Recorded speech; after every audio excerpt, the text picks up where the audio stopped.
Sorry, sir.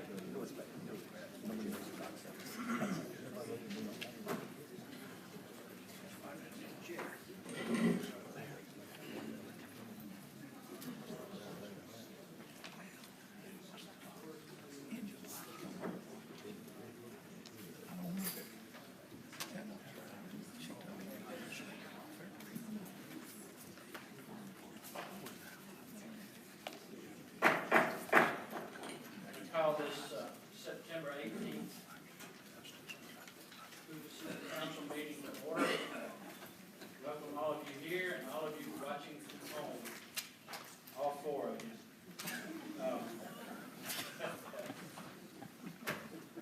With that, Madam Clerk, please call the roll. Mr. Green? Here. Mr. Lyda? Here. Dr. Hoover? Here. Mr. Murphy? Here. Mr. Josie? Here. Mr. Shaw? Here. Mr. Smith? Here.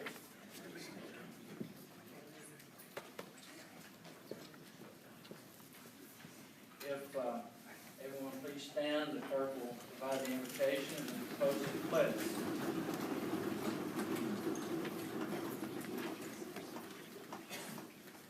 Let us pray. Father God, we thank you for today. We thank you so much for our many blessings. You are a good and gracious Heavenly Father, and we're so grateful for your provision in our lives. We pray tonight for wisdom and guidance for our leaders as they make decisions for this wonderful city that we get to live in and work for. And we lift up and we pray for all those who are in need, who are hurting, all those who grieve. Lord, I ask your blessing upon them and pray that they receive your comfort and your peace. May we all continue to trust in you for all things, Lord. And as we go about our daily lives, I pray that we do so in a manner that brings honor and glory to you. We love you, Lord. We praise your holy name. Amen. And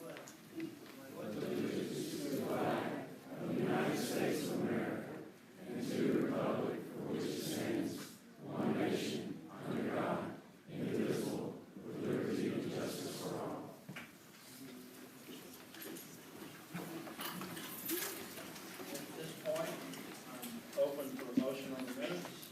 Mr. President, I move for approval of the minutes without reading. Second. Got a motion and a second. All in favor say aye. Aye. Those opposed, nay. The ayes have it.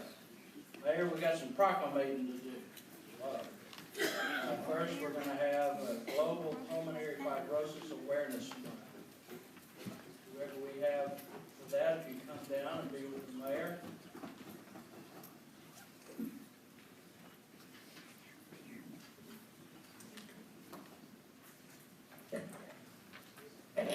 Mr. President, we should have Dr. Chris Schumann and pulmonary fibrosis patients. These are patients of Dr. Schumann's. Ms. Eileen Lewis, and is this your husband, Nikki? Where's Nikki? Okay, and Ms. Glenda Rowland? She's not here, okay. Well, thank y'all for coming forth, and I think our attorney has something he would like to say.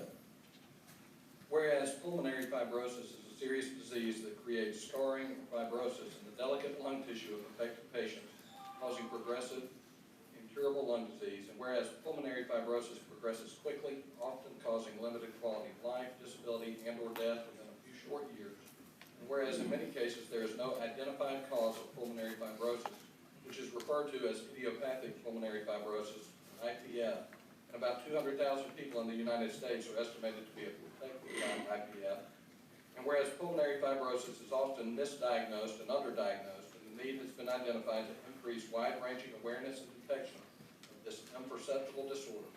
And whereas the Pulmonary Fibrosis Foundation will unify patients, caregivers, medical professionals, and the general public by sharing and providing the latest information about advancements alongside all of the work still to be done within the global pulmonary fibrosis community. And whereas established in 2000, the Pulmonary Fibrosis Foundation is a nonprofit organization that maintains a global mission to serve as the trusted resource for the pulmonary fibrosis community by raising awareness, providing disease education, and funding research. The Foundation works diligently to foster conversations and collaboration between everyone affected by pulmonary fibrosis, including those living with the disease, caregivers, the medical and research community, and the pharmaceutical industry. Now therefore, I, Frank V. Mercado, by virtue of the authority of me as mayor of the city of Hoover, do hereby proclaim September 2017 to be Global Pulmonary Fibrosis Awareness Month.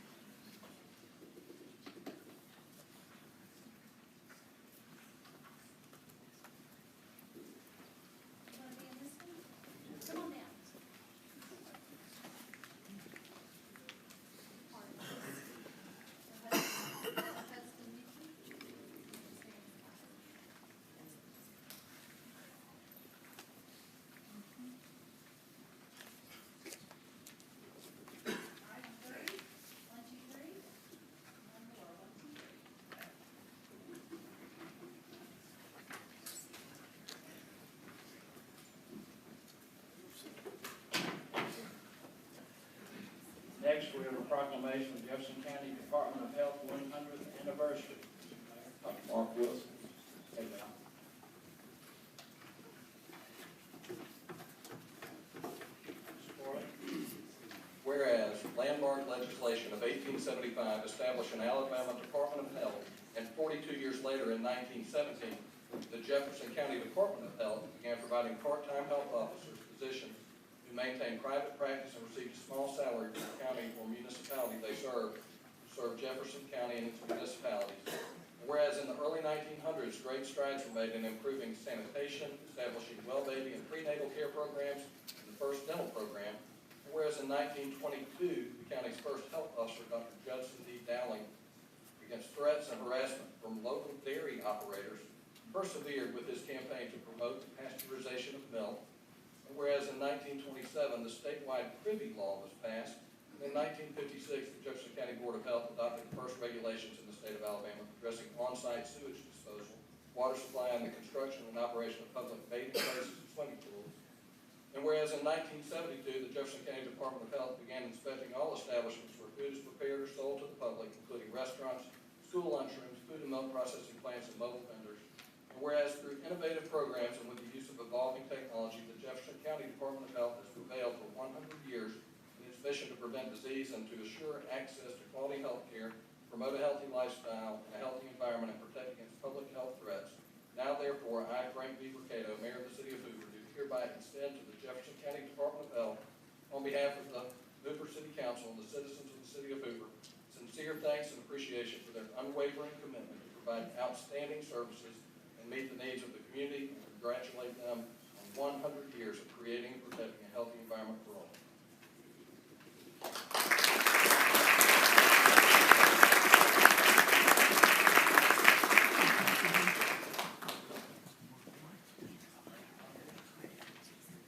I want to just thank you for commemorating this. We are very proud of a very interesting and sometimes colorful history in Jefferson County in public health. That first health officer that was mentioned that was actually kidnapped and threatened with his life, but eventually better minds prevailed because the health of the community was getting better.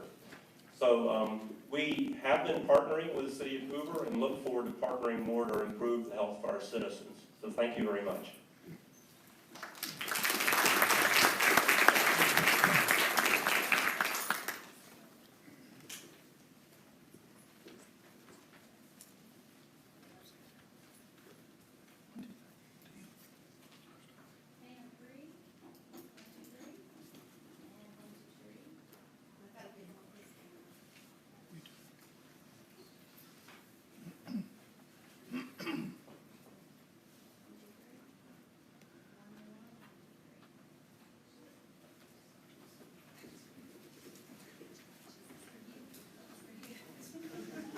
Next, we have a proclamation for Family Day, Family Week, Mr. Mayor.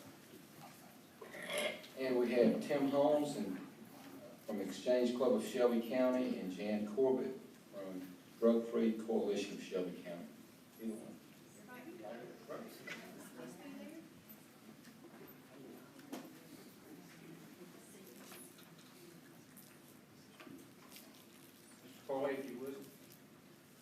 children are our future and society's greatest asset, committed families shape and guide children by preparing them for obstacles and encouraging them to overcome life's demanding challenges. And whereas the cornerstone of an orderly society is the family, but Alabama's families have grown progressively weaker, and children are living in a world where TVs, cell phones, and electronic devices have replaced playgrounds and conversation. Whereas children who spend significant time with both parents show lower risk of suicide, dropout, teen pregnancy, incarceration, and drug abuse. However, the importance of children having two parents is diminishing in society, as approximately 40,000 Alabama children a year experience court-ordered visitation with one parent for only 2 to 6 days a month. Whereas the widespread availability of illegal drugs from outside the state, increased local manufacture of illegal narcotics, and the growing problem of prescription drug abuse are all contributing factors to the increased drug concerns for Alabamians, especially teenagers. And whereas children of concerned and active parents are far less likely to exhibit risky and unhealthy behaviors such as smoking, drinking, or using illegal drugs because of the valuable time spent with parents and the positive examples set by parents, and social scientists agree that shared parenting should be the norm for children of all ages. And whereas simple daily activities like sharing a meal, a conversation, or a book can have an enormous impact on the life of a child, strong and engaged families help build a strong Alabama, and it is our responsibility as concerned family members to help create a solid foundation for the future health and happiness of all of Alabama's children. Whereas Family Day in Alabama has grown to promote the importance of family interaction and connecting kids throughout the day and the week, and stress that children need both parents, and during Family Day week, we honor the devotion of parents and recognize the critical role in teaching children positive and healthy behaviors. And whereas we encourage all Alabamians to visit CasaFamilyDay.org for information on talking with children about the perils of drug use, and we call on community and state leaders to support shared parenting because of its benefits for children. Now, therefore, I, Frank D. Mercado, Mayor of the City of Hoover, do hereby proclaim September 25th, 2017 as Family Day, and the week of September 24th through September 30th, 2017 as Family Week in the City of Hoover, and encourage our citizens to join together in observing this week and day by spending time with their families and by engaging in appropriate ceremonies and activities to honor and strengthen both our cities and states' families.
Thank you all.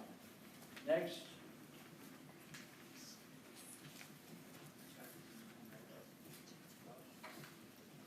Dr. Murphy. Come on down, Ms. Bob Barker, would you say? Mayor, next we have a proclamation for Gerald Anthony. Gerald, are you here? Come on down.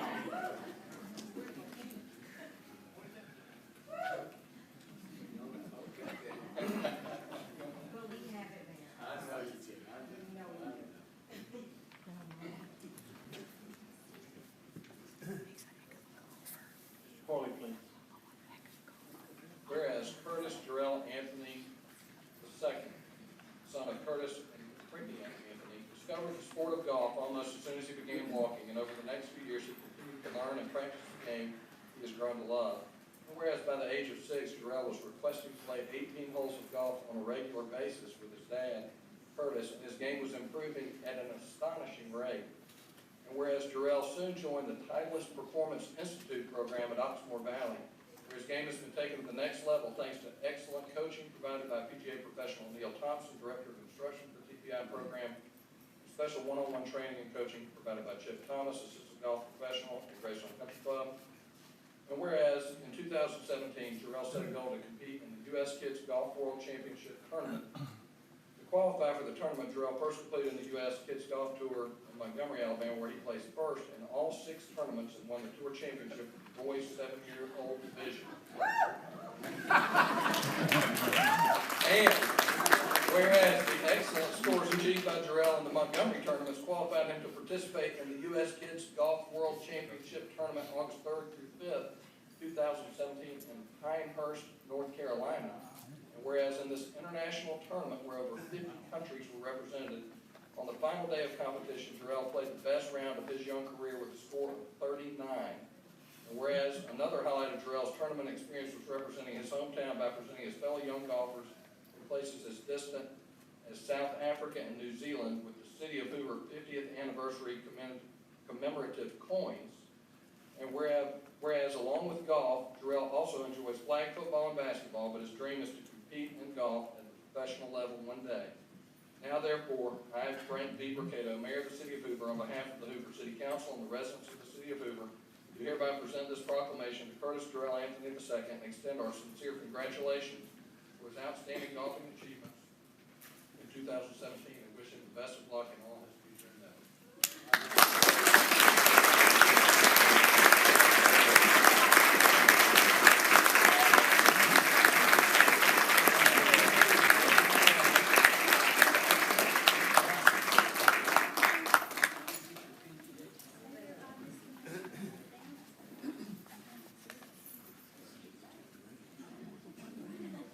This is so special.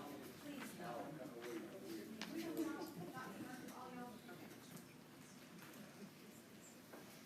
Thank you, Ms. Superintendent. Thank you. We're so Deer proud. Valley. Deer Valley. Elementary School. On 3, 1, 2, 3. Thank you.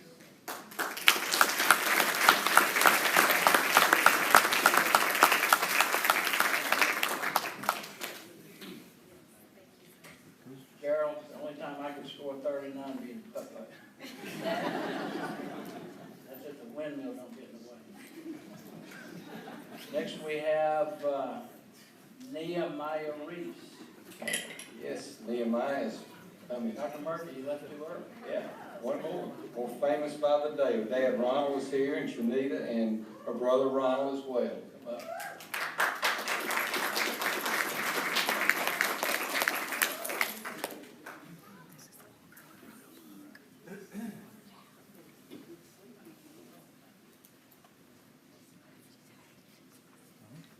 Now, her books, can they be found on Amazon?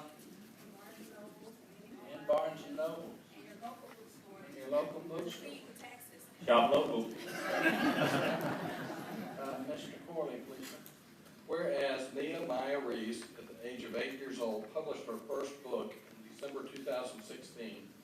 Whereas the Deer Valley elementary student began her journey to becoming a published author with a first grade writing assignment on her area of expertise, taking care of her annoying little brother. And whereas following completion of the writing assignment, Nehemiah was encouraged by her mom, Karenita Reese, to edit her story and continue to develop her talent for writing. And whereas Nehemiah's book, How to Deal with and Care for Your Annoying Little Brother, was published and has become an Amazon bestseller, keeping Nehemiah busy attending book signings and interviews. And whereas Nehemiah's book reflects her vibrant personality and contains universal lessons on patience, kindness, and love, and appeals to young and old alike. Now therefore, being hereby proclaimed by Mayor Frank D. Burcato and the Hoover City Council, in a regular meeting duly assembled, of the quorum being present, sincere congratulations are extended to Nehemiah Reese for the outstanding accomplishments of becoming a published author at the age of 8 years old.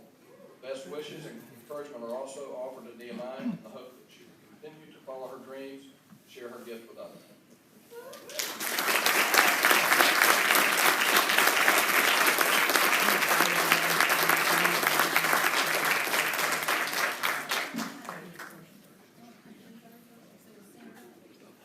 Heather, you got some competition?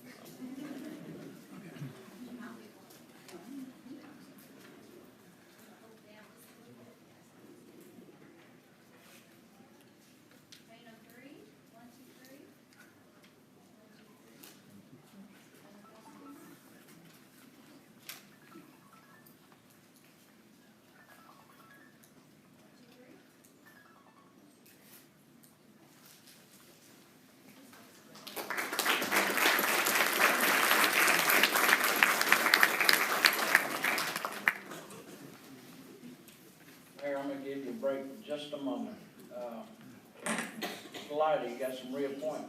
Park and Rec Board. Yes, Mr. President, I would move that Ms. Lynn Cummings and Mr. Bobby Humphrey be reappointed to the Hoover Park and Recreation Board. Second.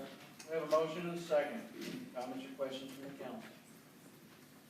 Hearing none, all in favor say aye. Aye. Those opposed, nay. The ayes have it. Mr. President, may I interrupt you? Is Ms. Lynn Cummings, she was going to try to make it tonight. I know Mr. Humphrey's on his way back from Baltimore. Cummings could not be here. Okay, thank you. All right, Mayor, back to you. We're gonna recognize Parks and Rec archery team. Right, in the summer of 2013, archery was taught to 8 children at the Recreation Center Summer Day Camp in Sertoma. Today, it's in its 5th year and it's expanded to 24 students. 2017 was a great year of awards for the Hoover archery team. 14 junior Olympic archers and 7 therapeutic program archers competed in Dothan on August the 12th. Out of the 14 junior archers, 9 received awards, and of the 7 therapeutic archers, 3 received awards. The winners are as follows: Elijah Bogan, Hayden Bradley, Isabella Bradley, Cedric Guilford, Jacob Martin, Jonah Martin, Wells Shelton, Zach Reisman, Gracie Parker, Catherine Stakes, Steve Hatcher, and Kelly Cook. And I think all of them are here with us tonight. We'd love for them to come down and get a picture with them.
We also have adults that are taking archery as well, so this is one of our adults. Absolutely.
Mr. President, I was looking forward to some sort of demonstration, tap on the head thing. Perhaps after the council. But we won't take nominations for that. Wait on the renovation.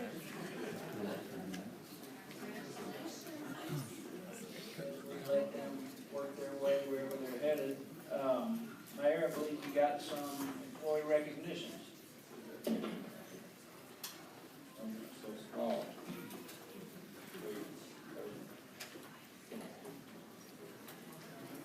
Well, we have, each month tried to recognize our employees that have put in a good number of years with us, and we have 3 tonight that are here, and I'd love for them to come up and let me present them with their pen. The first one with 30 years of service is George Herring. George, come on up. George started as a part-time laborer in 1987, became a full-time employee in 89. In 95, he was promoted to truck driver, and in 99, he became an equipment operator 2, and in 2009, he became a senior operator. George is just a great asset to our Public Works Department. He's someone that can be heavily relied upon. He obviously works with equipment that's very difficult and heavy and dangerous, and does just a tremendous job, as does our Public Works. We're so proud to have him here for 30 years, and hope he'll just stay another 30. Thank you so much.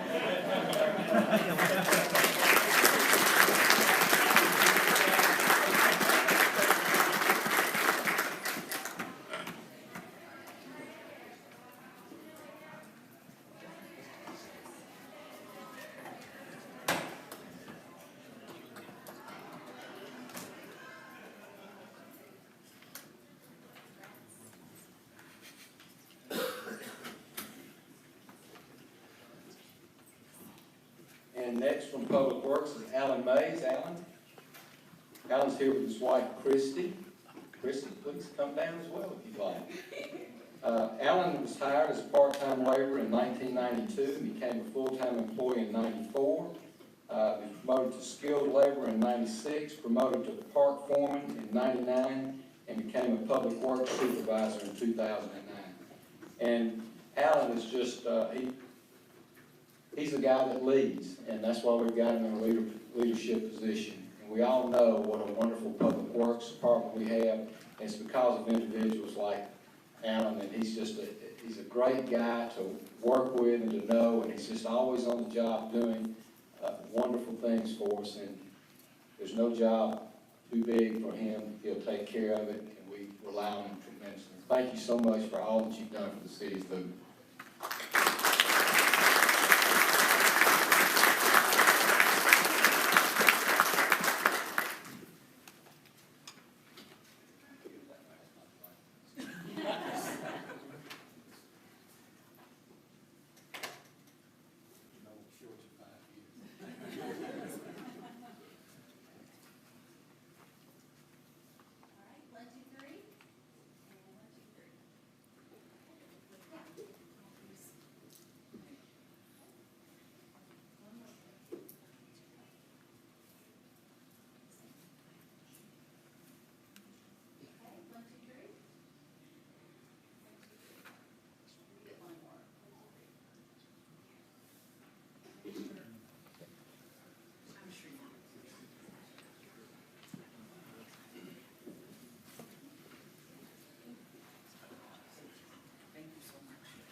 And then 20 years of service, Kelly Bradford. Kelly, come up. Kelly is in building inspection. She's been here since 1997, became an administrative assistant 2 in 1999, and became an administrative assistant senior in 2009. Anybody that's ever built a home in Hoover or done any type of renovation or just anything that had to do with the building services department, Kelly was always there, and just someone that you could call and ask questions. She's got a lot of history, and so knows how to research things for us, and just does a wonderful job. She's a pleasant lady to be around. We're so grateful for the many years of service that you have been here in Hoover. We hope you are staying here a whole lot longer as well. Thank you so much.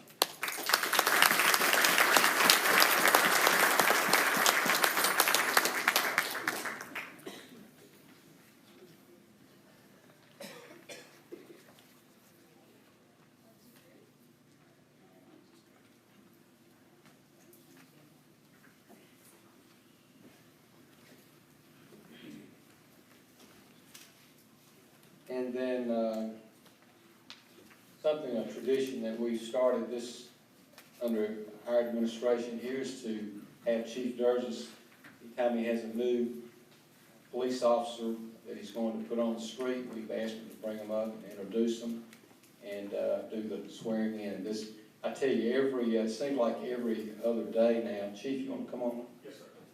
Seems like every other day now, I'm getting just citizens right from all over the country where they've interacted with our police officers.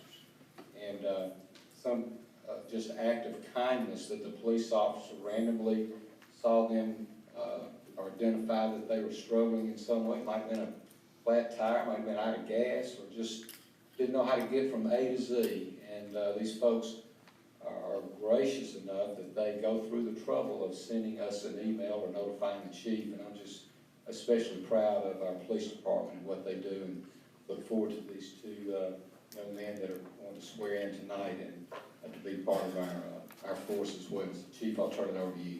Thank you, Mayor. Nice comments, Mayor, appreciate that. Council, it's an honor to lead this organization. We've got some fantastic employees. We number about 250 between actual police officers and then our civilian staff. And it's not an easy road to get on with us. We're fortunate enough to be a good department. A lot of people want to come to work here. So again, always pleased to introduce our new employees. First, I'd like to introduce Stephen Wilkinson. Steve, if you'll come on down. He started on September the 11th of this year. Got a Bachelor of Science Criminal Justice from UAB, and he comes with 10 years experience from the Board of Pardons and Parole. Next is Caleb Reddick. Caleb, come on down, please. Started also on 9/11.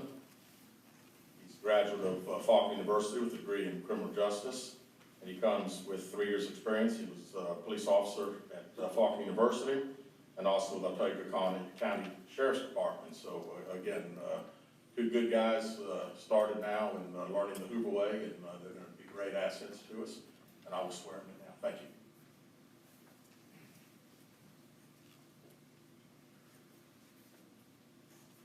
Raise your right hand, please. I state your name. I, Caleb Reddick, A police officer for the city of Hoover, Alabama. a police officer for the city of Hoover, Alabama, Do solemnly swear that I will, do solemnly swear that I will, to the best of my skill and ability, to the best of my skill and ability, faithfully discharge all duties required of me, faithfully discharge all duties required of me, and execute the orders of my superior officers, and execute the orders of my superior officers, and in all cases uphold and enforce and in all cases uphold and enforce the criminal laws and constitution of the state of Alabama, the criminal laws and the Constitution of the state of Alabama, the ordinances of the city of Hoover, the ordinance of the city of Hoover, the criminal laws and constitution of the United States, the criminal laws and the Constitution of the United States, and obey the rules governing the police department. and obey the rules governing the police department. So help me God. So help me God. Congratulations.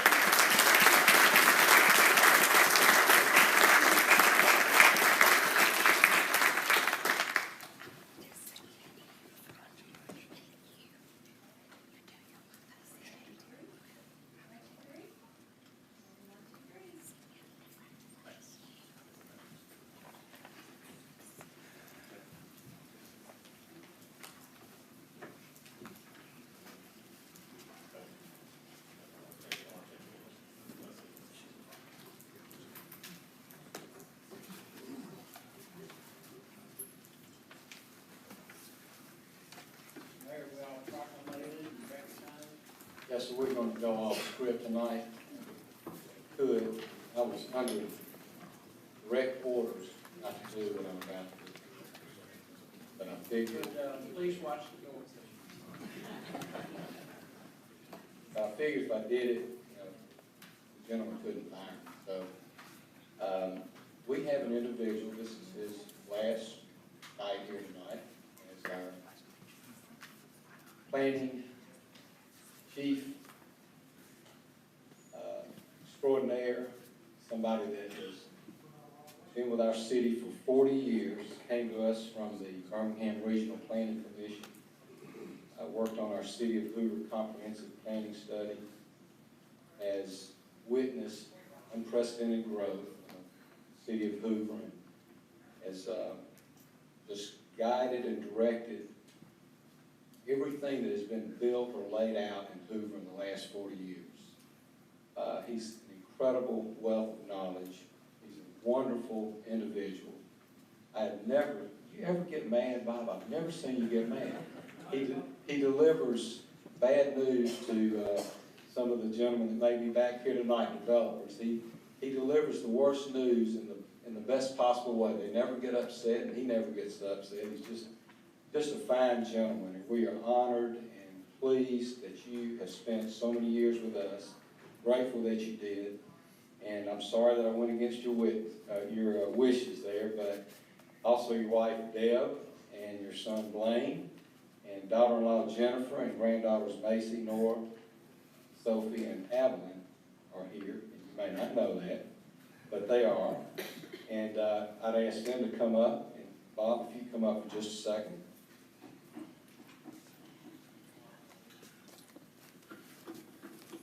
Mayor Skinner, would you come up here as well, just for a second?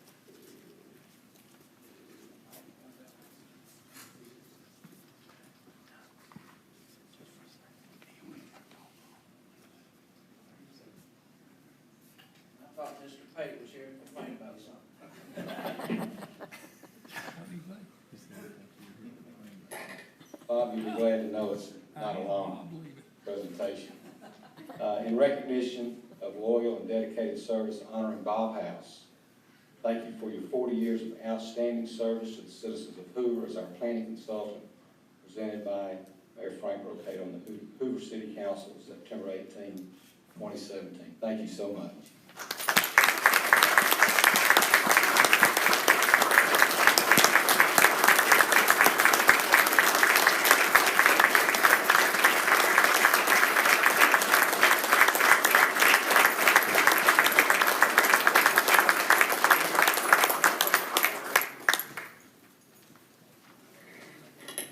Mayor Skinner, would you come up and say a few words before we have Bob say? I think we have a roast planned if you want to sit down for a minute, Bob. I'll keep my comments very brief. I don't have a physical problem. I went to the dentist today, but I have a speech impediment, so y'all just kind of look over me. First met Bob in 1974. I was serving a term on the Planning and Zoning Board. He was working for the Birmingham Regional Planning Commission, and the city of Hoover had a tremendous, very, very good document called a Planning and Zoning Ordinance. It was 7 pages long on one side of the paper, so you can imagine we had a lot of opportunities. Bob has the skill to tell you things you don't want to hear. He does it with such a professional approach. You'd like to hit him, but you just can't. But he can tell you unpleasant things, and he can also tell an elected official, and he's practiced on me more than once, to tell me that's a dumb idea, but he would tell it in such a fashion, you would almost agree with him. Bob, thanks for what you've done for the city of Hoover. We all appreciate your efforts.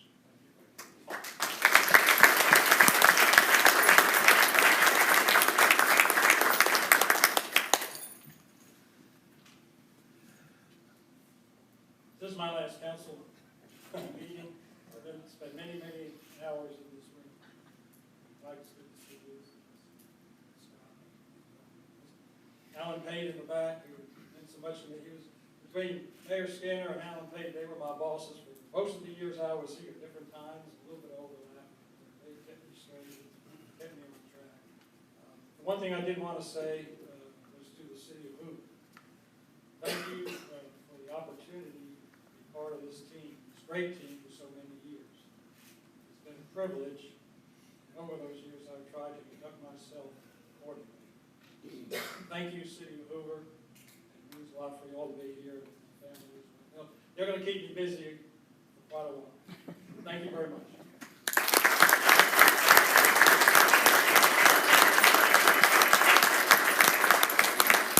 Just to let you know, after the meeting tonight, we'll have just a little small reception right out in the hall, and we'd love to have everyone join and speak to Bob. Does anyone else would like to speak tonight?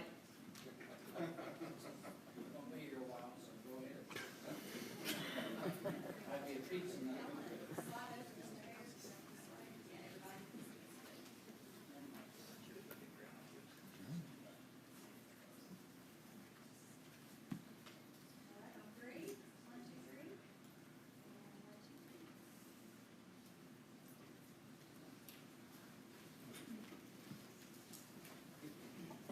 Mayor, if I could, I was appointed to the Planning and Zoning Commission a few years back, and my second meeting was Walmart on 150.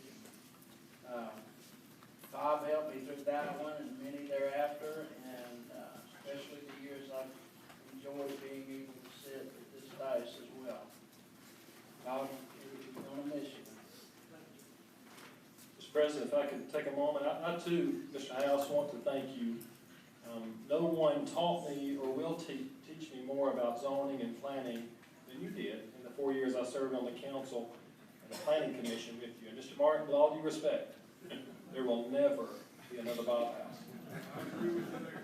There will never be another individual that will have the opportunity to see us through the growth that this city saw in its first 50 years, and you've seen it through 40 of those. So for the future generations that will enjoy what you have helped guide, Bob, thank you. I can't tell you enough how much I appreciate what all you've done to grow this. And I think it's a testament to see Mr. Pate, Mayor Skinner, the chair and vice chair of the Planning and Zoning Commission, some prior Planning and Zoning Commissioners are here as well. So I just can't thank you enough, Bob, for what you meant to me personally and what you'll forever mean to the city of Hoover.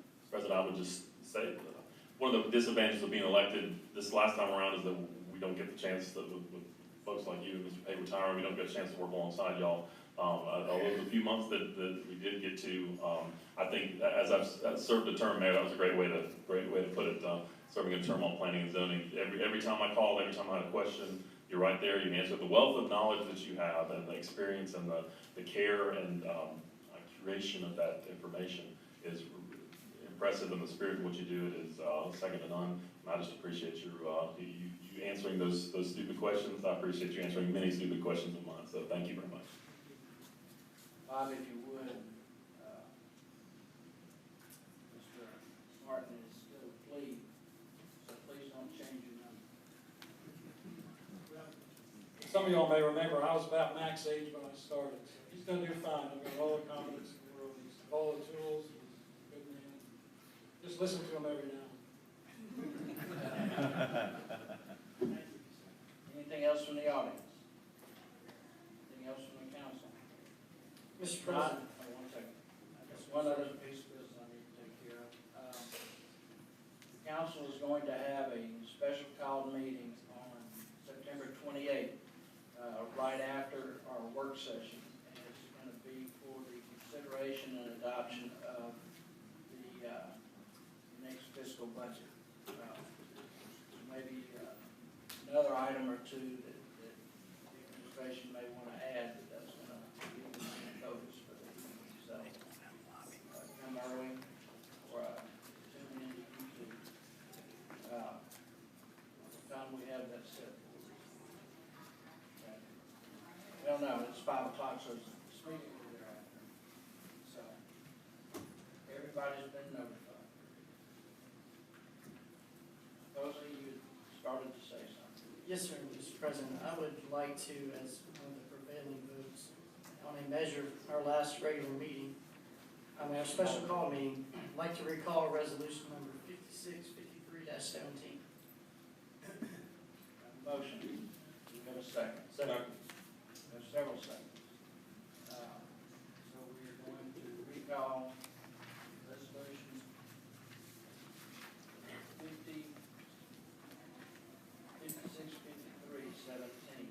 This has to do with the city of Hoover entering into a community service agreement with Artists on the Bluff for the operation of an art center, art gallery, and related facilities in the city. And I guess first we're going to need to vote to recall the resolution. So with that, Madam Clerk, please call the roll. Mr. Green? Aye. Mr. Martin? Nay. Dr. Middlebrooks? Yay. Mr. Murphy? Aye. Mr. Posey? Aye. Mr. Shaw? Aye. Mr. Smith? Aye. The resolution is recalled.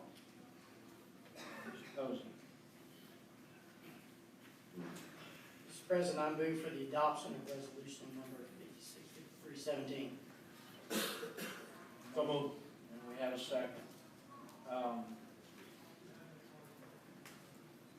I guess you can start off talking about why you want to be called. Yes, sir, Mr. President. After our last meeting, and upon one of the things that was very important to me was sitting down and talking to the artist in particular to talk about this facility and to determine, whether or not it was something that we wanted to move forward, if they wanted to move forward. And we talk a lot about the arts versus athletics aspect of the city. And I think that one of the tenets of Future Hoover is to build upon arts and build an art presence in the community. In order to do that, we need a cornerstone. We need a foundation to do that.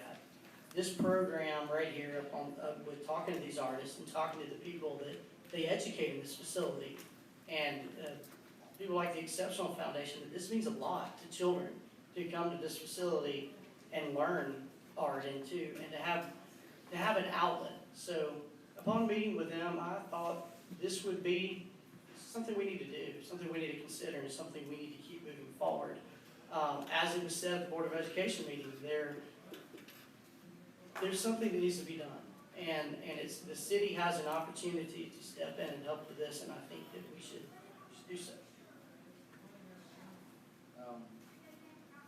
Bryce, you spoke earlier this afternoon, and I just want to get on record what the city's responsibilities are going to be in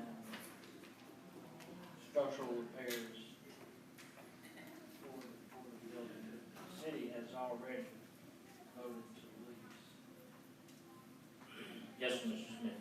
And I'll defer to council for the specifics of the lease, but our understanding is that this places a monthly rental burden on the city, which we would in turn transmit to the artists on the Bluff Board, which is the amount of utilities for the facility, and that there would be no contemplation of the capital improvements and repairs and code improvements that need to be made at that facility.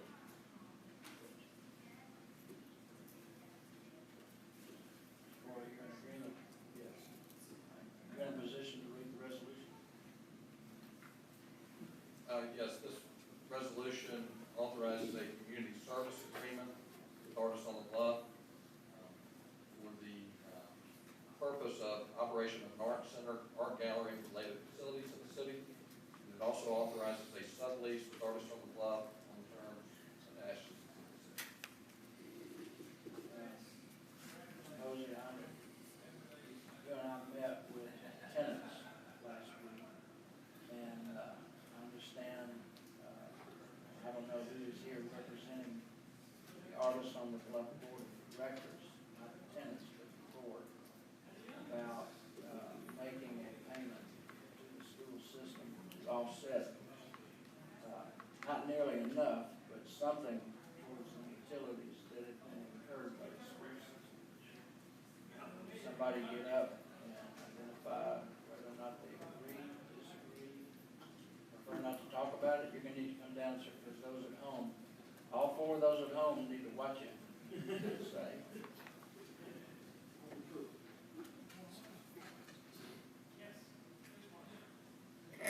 Thank you. I'm here representing Ms. Williams and Dr. Jones. I'm Rick Lazenby. I'm one of the artists at Artists on the Bluff. I've been there since the beginning. I'm one of the original four people that started, and I'm still holding on. I talked to Ms. Williams just this afternoon. She is with a friend that's at the hospital, so I'm in communication with her. She is willing to pay the utilities, and we're not exactly sure what the utilities are at this point, but we're willing to undertake that. And what about the monies for some of the arrears?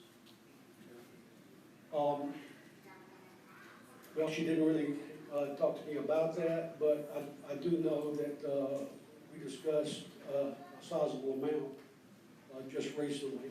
So, I think that, financially, we can afford to go ahead and get a sizable bill. Are there other board members here tonight who know what we're talking about? I see Ms. Skaggs, yes. Somebody else is just scared. Dr. Jones is in the back. Oh, okay, come on down, Dr. Jones. So everybody knows what you're obligating the organization to for the schools. What was the question? My understanding that the Artist on the Bluff Board of Directors had agreed to pay a certain sum to the schools. Not enough for what was used, but it would be a good move by your foundation. I was just wondering whether or not the board has agreed to do this, and so how much? I communicated with the superintendent at that point, and the superintendent did not feel that we needed to pay at that point in time with the way that things had transpired. When was this? I communicated with her, she said there, I'm sorry, I don't recall such a conversation. I've never rejected receiving money for our utilities on behalf of our children. I asked her about paying $20,000 to $25,000 at that point. I'm sorry, if I could then, it was my understanding that the offer was to pay us $20,000, but let's move forward in the same existing relationship we currently have, and I said absolutely not. No, okay, I was not what I did, I'm sorry you misunderstood me in that line with it, but we was going to pay that sum of money if we had needed to pay in that line. And, Do I understand 20 or 25,000? what did I say, 20 or 25? I think you must have said 25. Yeah. But I did make a call, and I believe you had indicated to Mr. Lashley that would be good, that we made that communication. I think And that was the point that I did call her, and I'm sorry that you didn't understand that I was saying, hey, can we make, I didn't understand that was a rigor, so I thought that was an option to pay us. well, it was like, to be able to handle that, yes. As was voted at the call meeting, the city has already agreed to lease the building. Where we stumbled over ourselves was with agreeing to lease the Artist on the Bluffs. And so all things considered equal, should this pass, the entire board is in agreement. We got enough votes. We did have a board meeting last Thursday. We went over it quite well. There were some things that we perhaps would like to talk about later, but the board came back and they voted that we would go ahead with the contract that it was given to us, and felt like that with the facilities that we had that are underutilized, that we think we can add to those and be able to make the utility payments on a monthly type basis. We would be reimbursing the city.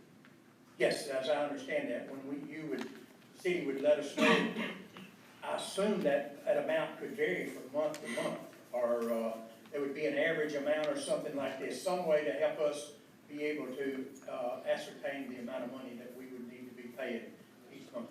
Yes. All right. Any other comments from the council? Mr. President, Questions? Yes, sir. all right. To me, there's two issues here. One issue is very simple. Supporting the artists was absolutely slam dunk simple. I mean, if this were a service contract for a certain amount of money, I mean, there would be no question.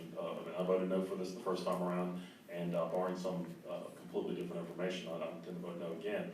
But the first issue would be an I times 10. The second issue is this historic building that belongs to another entity that requires an unknown amount of work, and that's where things get complicated.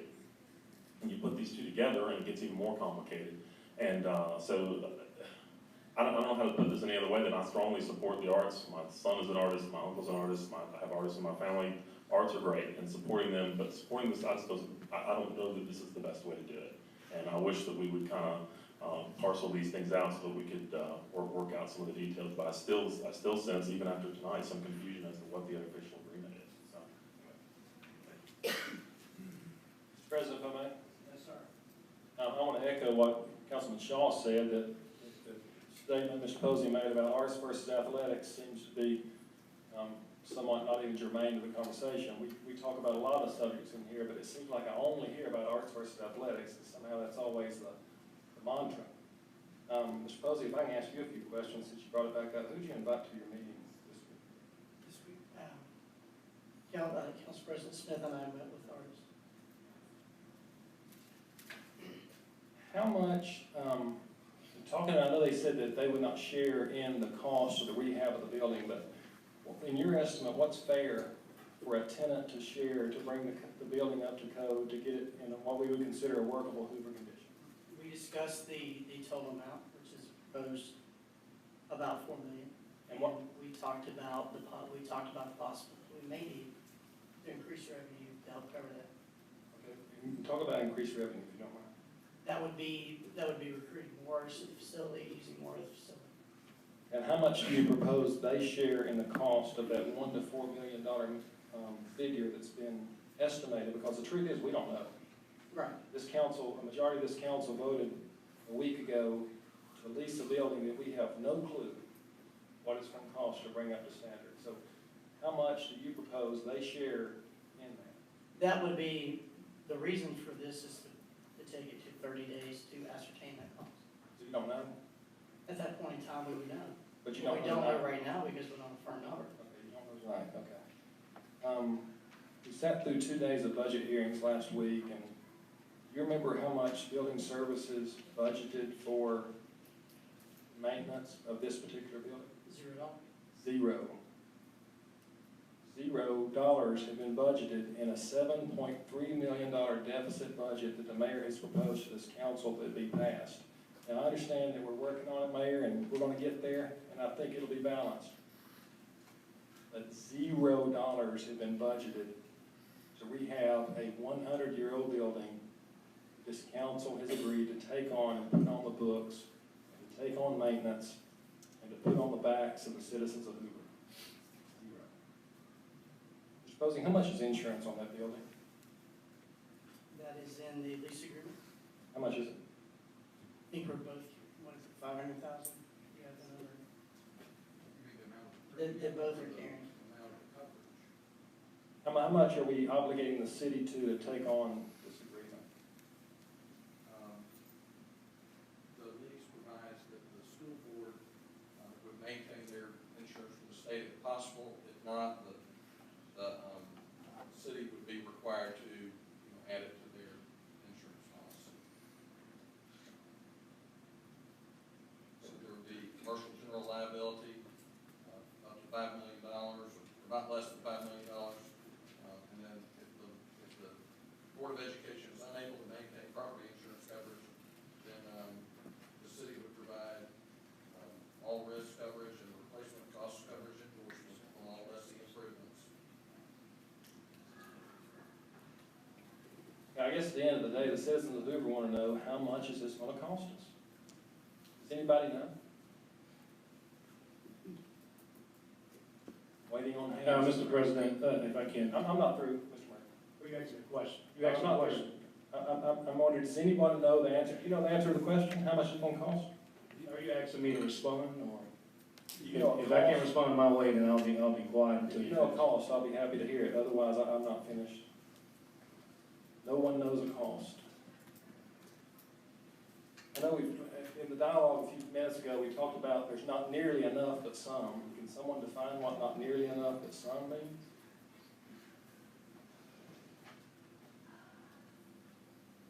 Mr. President, anybody?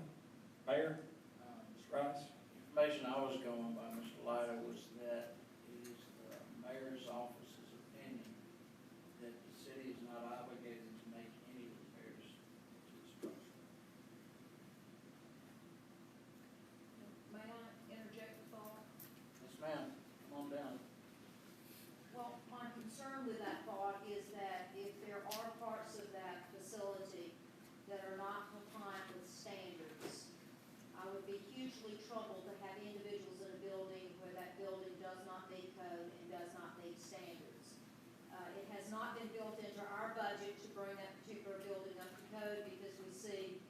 multiple needs in front of that particular building.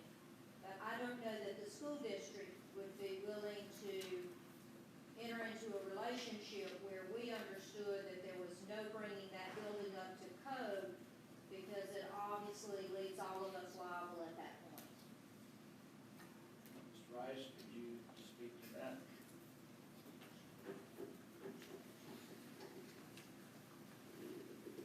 I think that, Mr. President, I think that resides in the language of the document, and, council has that, and I'd ask him to opine about our commitment there. Well, our commitment for maintenance excludes major capital improvements or repairs and other minor repairs unless he's sole discretion. So the idea is that each of these leases are 30-day month leases, and the intent is to exclude any major capital improvements, at least during the initial term of the lease. Dr. Murphy, Mr. Hoover, May I add one other thought? I know that the lease has changed on multiple occasions, but it was not my understanding that the school district was going to be encumbering the insurance side of this, that upon leasing this to the city, that the portion that would be required for the support of that building for insurance purposes would also come to the city. I wish I could tell you that amount right now. Our insurance people have that entire facility under an umbrella, so I wish I could be more definitive in responding to that, and maybe I missed something, Mr. Corley, but it was not my understanding that the school district would continue the insurance piece. The documents state that the school would continue to maintain property insurance on the premises during the initial 30-day term, and any renewal terms in the amount allowed by the State Insurance and Risk Management Association held by the Board of Education. And then if for some reason that were not possible or permitted under the state program, that the city would pick it up as well. So that language was actually added when there was a 30-day conversation, because the 30-day is a more recent conversation than the earlier lease, which was for an extended period of time. We just recently started the, let's do 30-day, 30-day. So I'm remiss for not catching that, and I apologize. I didn't realize that that 30-day encumbered the school district would continue to carry the insurance. Mr. Cooper. The simple matter regarding the insurance is, how can either the city or the school district, in good faith and without any concern about liability, allow anyone to remain in there that's out of code, out of compliance with ADA, and a whole host of other things that we have found, both on your side of the equation, as we discussed this in February, and as recently as our architect went in there as well. It poses a risk not only to the people who are in there, but to the school that's next to it, that is our children. And the second thing is, we've been discussing this thing since February. I don't get it. Everybody, there's not a person in this community that doesn't feel like the artists on the bluff are a very important entity within this community. No one. And yet, there's been very little, if any, effort to find a place to house these folks. And this 100-year-old building is not going to be restored. We may keep the front of the building for some posterity's sake, but you can't keep people in a building that has so many violations that it poses a risk for everybody concerned. It's just not legal. Just for the sake of record maintenance, could either one of you come down to answer one or two questions from the chair, please? I'm happy to the best of my ability. I was not expecting this tonight. I understand, but I think the answer is going to be pretty quick to come. Obviously, there has been a few changes that perhaps your office was not made aware of. I did have a copy of that 30-day, and I've read leases related to this. It's changed on so many occasions in so many ways, and it's obviously there, and I missed it. I take ownership of that. Okay. Well, the question I would have is, because of the city's position of not being able to fund any large repair items, and knowing that the school system is in a very similar situation, would it be the request of the superintendent or the board that the agreement be stepped back? Well, again, Mr. Cooper spoke well to that, to this matter, and that is that we've had conversations ongoing since February. In May, the council sat with our board and we talked about this. As a matter of fact, we asked on that occasion that our 2 attorneys give up some of their time during the Memorial Weekend and draft a lease for us. We received that lease. We started moving forward as our board related to this matter, and matter of fact, moved that to my board, assuming that we were all ready, and our board approved for me to enter into some continued conversations with the mayor and granted me permission to sign a lease with the city, assuming we could meet certain expectations with each other. You know, I'm not in a position to say to you tonight, I'd like for you to step this back. The only thing that I would say to you at this point is, if you're not going to invest into the capital outlay, I get that. The fact that you're not willing to put a $70,000 to $90,000 or almost a $1 million roof on that building, I get it. I wouldn't take your building and do that either. But what I would say is that I would be very, very fearful of either you as a council or certainly my position as the superintendent saying, hey, let's keep individuals in a building where we clearly know that there are areas where we have not met code. As a matter of fact, a few months ago, or a few weeks ago, I should say, I actually moved those children out of that building, the portion where the artists are, when I realized that we actually had flammable materials, propane tanks in that building. Found out that building was not up to code, didn't have the exit signs, didn't have the pull stations at the right heights. We've had the fire marshal go in, and there are citations that we've received, and I don't think either, I'll speak for the school district, I just don't see that we can encumber that level of liability. Even if you lease from us, it's still our building. I don't see how you can sublease to another entity if at least the matters of code are not brought up to speed. Any other questions for Dr. Murphy? Mr. President, I believe I have the floor and I haven't yielded yet, so if I may ask, in fact, Dr. Murphy, Mr. Cooper, thank you. I think you made my points very eloquently, much better than I could have. Clearly, the school system has an interest in absolving itself of this liability. I question a city or a business or an individual that would want to accept that responsibility. I get it. And that's my concern with this. That we're taking on a responsibility that we really have no idea what we're taking on.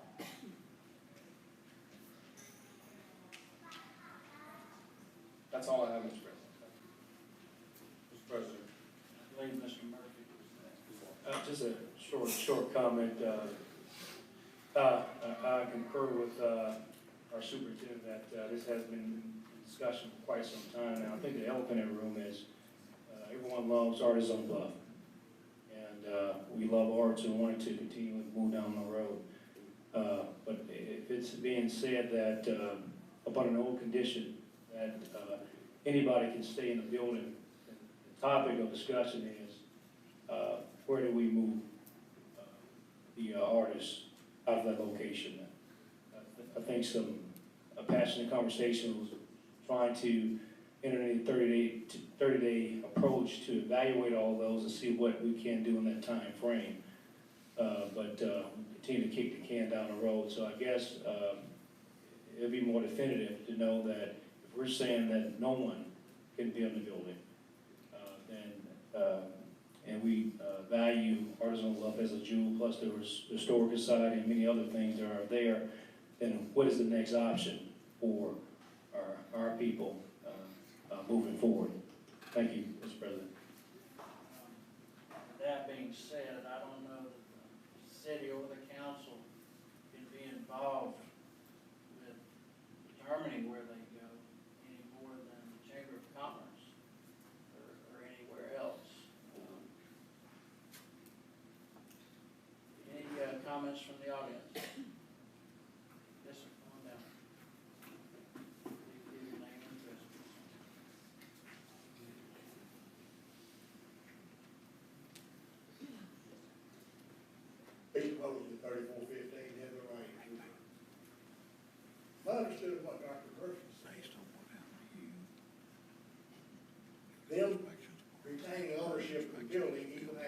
dealing with the lease, they would not feel comfortable with having anybody in there unless you bring it up to code. And she mentioned a figure of something like $1 million for a roof. Well, that's part of code. If they're not willing to have anybody in there without y'all bringing it up to code,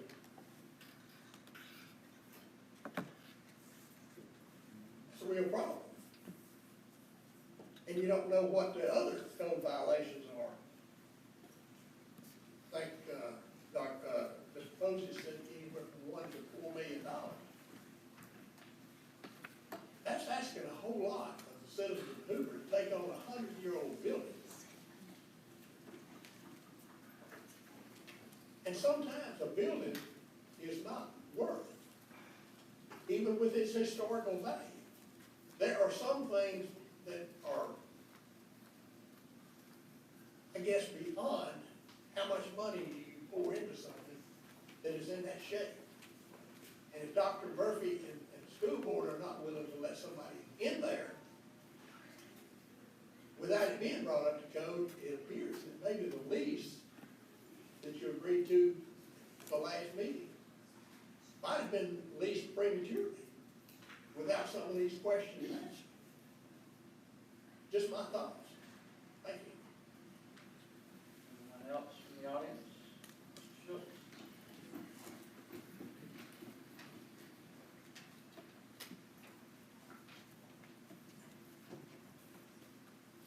My name's Robin Schultz, 348 Albemarle Drive. I've been in that building since 2011, when Artists on the Bluff was first floated as an idea. Smith, you were part of that idea. We knew what the building was. We knew what it was then. We know what it is now. Regarding the code violations, much has been discussed about the fire code violations of moving some alarms up and putting some signs up, which are minimal. They're not major. They've already been taken care of from Artists on the Bluff budget themselves. Okay? It's not like they're not taking ownership of the situation. As far as the major items, there's some major items. There's a roof. But what we have to look at is we have to look at the big picture. That building's been there since 1924, long before any of us were around. It's an important part of Bluff Park. What is it worth is it worth investing into it? And it really is an investment. It's not plugging in, it's an investment into the community. We put a lot of money into other parts of the community. We spent a lot of money on certain parts of the community. Much, much more than this right here. I think what at this point in time, as Dr. Murphy brought up, as Mr. Cooper brought up, is, and as I brought up a few weeks ago, we all need to talk to one another. Everybody needs to sit at the table, which, again, wasn't really done, except for Mr. Posey. Mr. Posey grabbing in by the neck and basically doing something about it, taking ownership of it. You all have a vote now, been brought back up. You all need to take ownership of it. I understand about the deficit. That deficit, in the past, the building would not have gone where it went if it hadn't been for the previous councils not giving the money to the school, causing them to go into a deficit. For the first time in 13 years, we have a school board that is in a surplus. For the first time in 13 years, we have a council and a mayor that actually gave money to the school board. So that building became what it was because of previous councils. You can shake your head, but still money was not there for the school board to do anything for that building. Mr. Schultz, can you speak to your statement about the city not providing funds? The city did not provide adequate funds to the school board since 2007. I'm not talking about Artists on the Bluff. No, sir. I'm talking about the school board in general. Okay? And by providing funds to the school board went into a deficit, and they couldn't take care of things like Artists on the Bluff. In 2009, that place was on the chopping block. And then you all, you and Mr. Smith included, and Mayor Patelis and Mr. Craig came up with a solution for the building. Facility is important. We need to do the right thing. It may cost us something, but we still need to do the right thing. Sometimes doing the right thing means paying some money for it. And this is one of those things that's the right thing. Thank you. Anyone else from the audience care to speak? Seeing and hearing none, anyone else from the council wish to speak? This, on the end right here, I'm unclear if the budget does not have funds in it for Artists on the Bluff for this year, or even the next day, and the school system is stating, which makes sense, that no one can be in that building up on current conditions. And where do we sit, I guess? I mean, even if this passed, no funds will be allotted to Artists on the Bluff, they will have to vacate.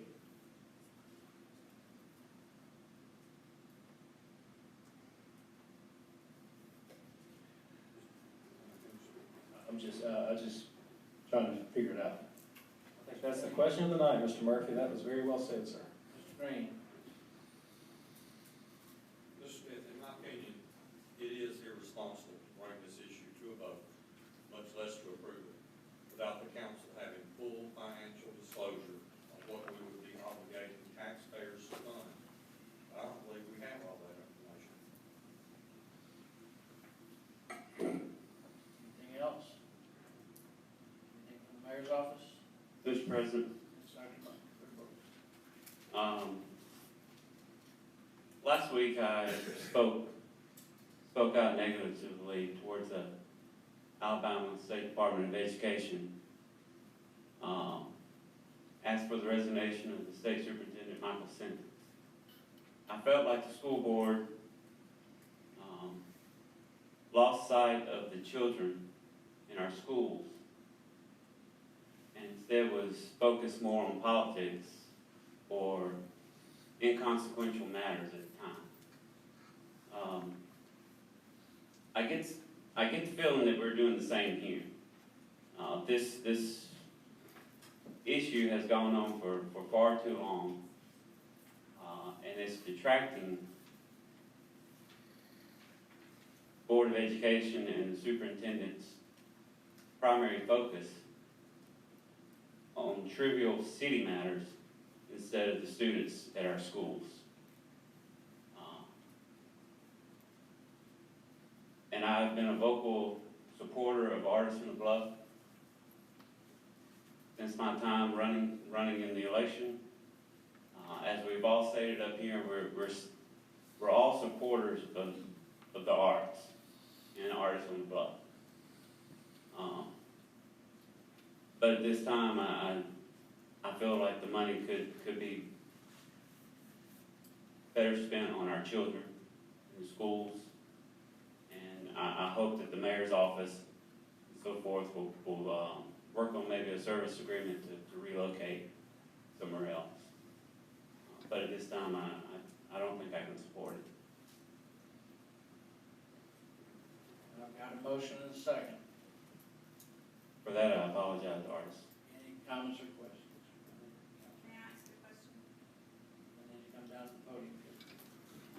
Name and address.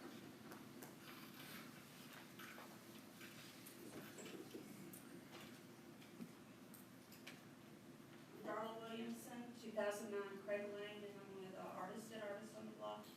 So our concern, number one, no one's told us it's not safe for us to be in the building. Those of us who teach classes, which in the last 3 years, we've had more than 6,000 people come and sit in a seat to take a class. And I appreciate that all of y'all support us, but what we don't know and what's uncertain for us is it unsafe to be in the building? Do we all need to cancel our classes, our livelihood, which none of us have been told anything to that extreme? You know, and if we do have to leave the building, we all have stuff scheduled for the end of the year. So does that mean that we can stay and continue to the end of the year doing what we're doing? Does that mean, I mean, what does it mean for the actual people there doing the work? Well, the lease being considered is between the city and artists on the bluff. And then it would be up to them to settle that to the individual artists. And I think we're gonna find out in a few minutes how that's. But again, the question, this could be for Dr. Murphy. Yes, and I would like to answer that. We have not knowingly left people in that building for an extended period of time, knowing that it did not meet the code. I actually called and asked in the last few weeks, and I wish I had my document with me, but in the last few weeks, I actually called and asked if we could get a walkthrough from the fire marshal to identify any matters specific to code. It was during that time that I was informed that we had some violations that needed to be addressed. Knowing that we were in this situation of trying to determine where we were, the city was going to lease the building from us and sublease to you all, we really sat on that. However, there was honestly conversations about, we're not meeting code, does it rise to the level of immediately asking for an eviction of those who were in that building, or asking you to relocate, I guess is a better way to say that. So, you know, it's not that we've not been thoughtful about, hey, what about safety? You all have been there for a number of months, years now. The building has decreased, if you will, in terms of its safety over time. But I do want to be very clear that as soon as I was aware that that building was not meeting code, I was engaging our board and talking about what our next steps were, and really knowing that this council was giving consideration to what their next steps were is the only thing that has brought us to a point of just kind of holding on that to see what the decisions were.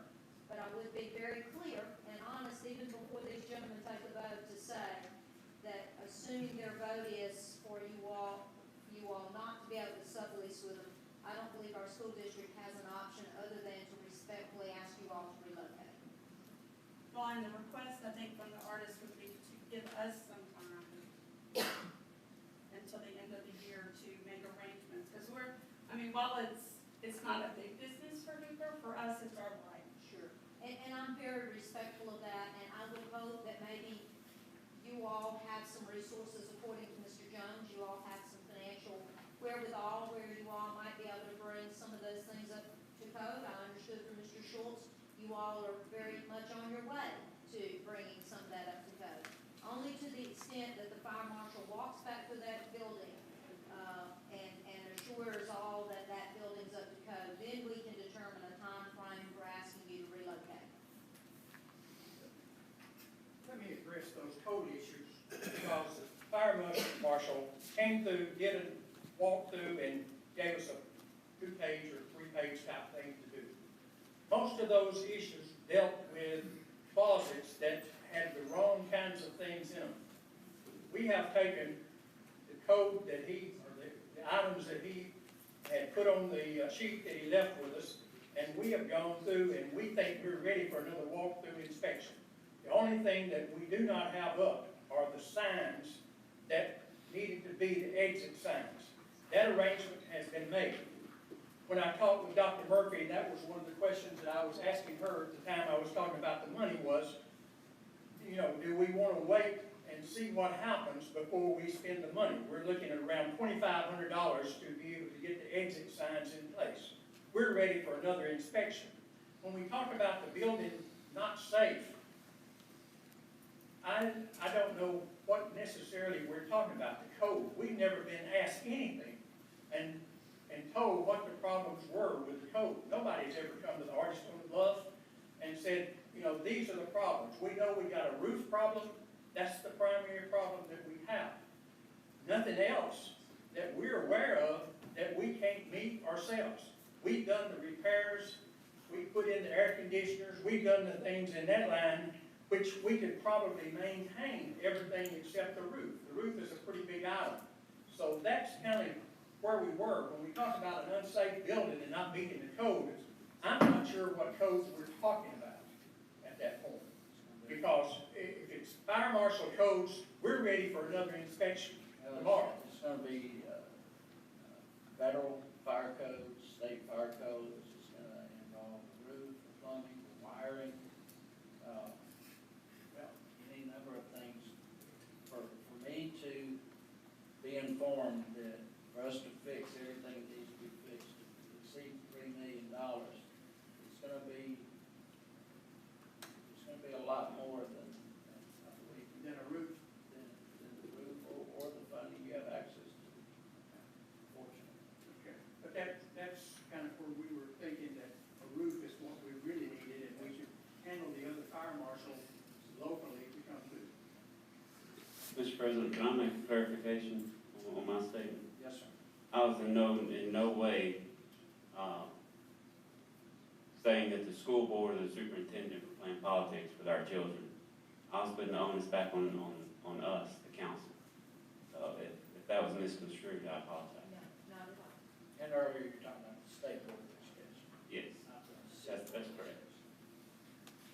All right. I think we've talked this as much as anybody could. Madam Clerk, would you call the roll?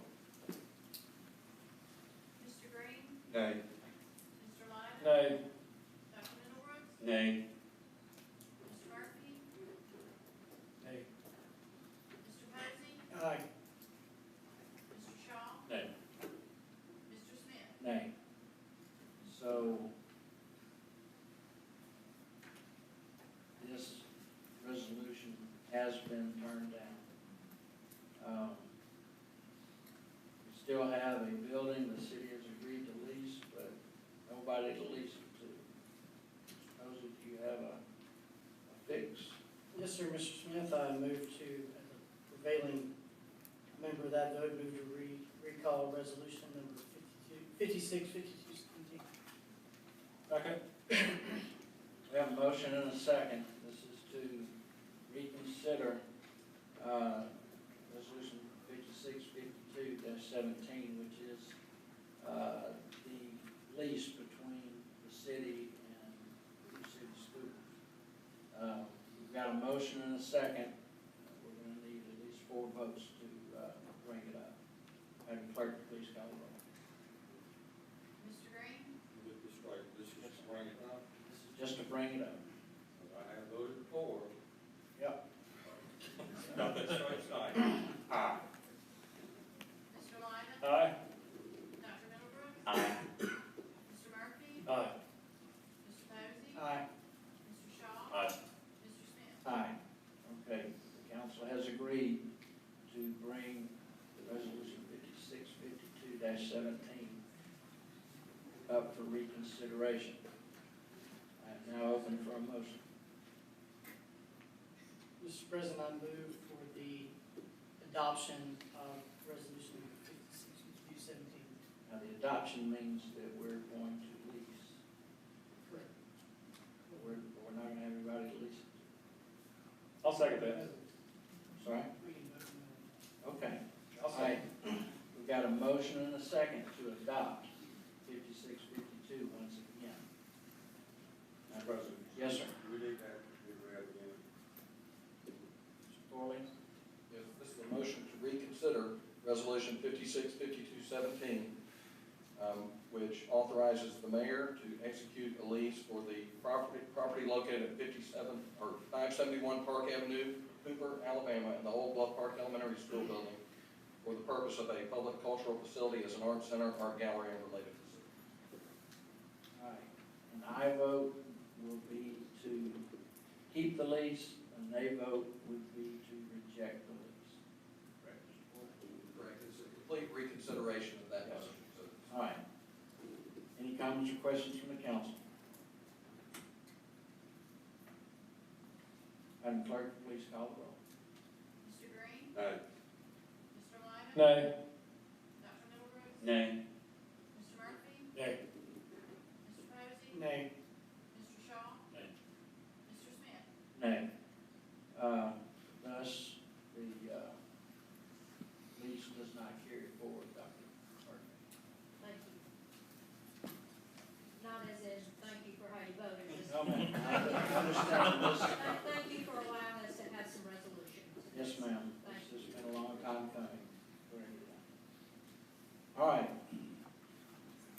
anybody need a recess before we move forward?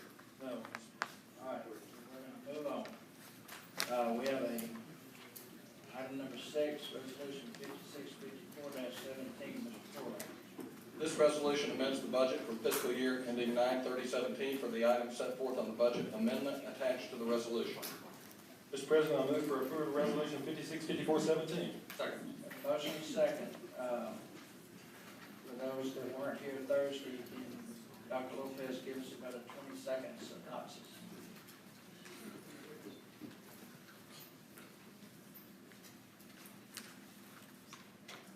Good evening. Basically, this amendment is going to reallocate some funds that we no longer need to a couple of sidewalk projects, allocate some additional legal funds, an additional contribution to Aldrich Gardens for the fiscal year, and reallocate some funds in the fire department in order to purchase SCBA's, and reallocate some funds for engineering that will cover a bid, an ALDOT bid for a signal upgrade project. Any questions from the council? Any from the audience? Hearing none, all in favor say aye. Aye. Those opposed, nay. The ayes have it. Next, we have a public hearing on the abatement of public nuisance due to weeds and/or grass.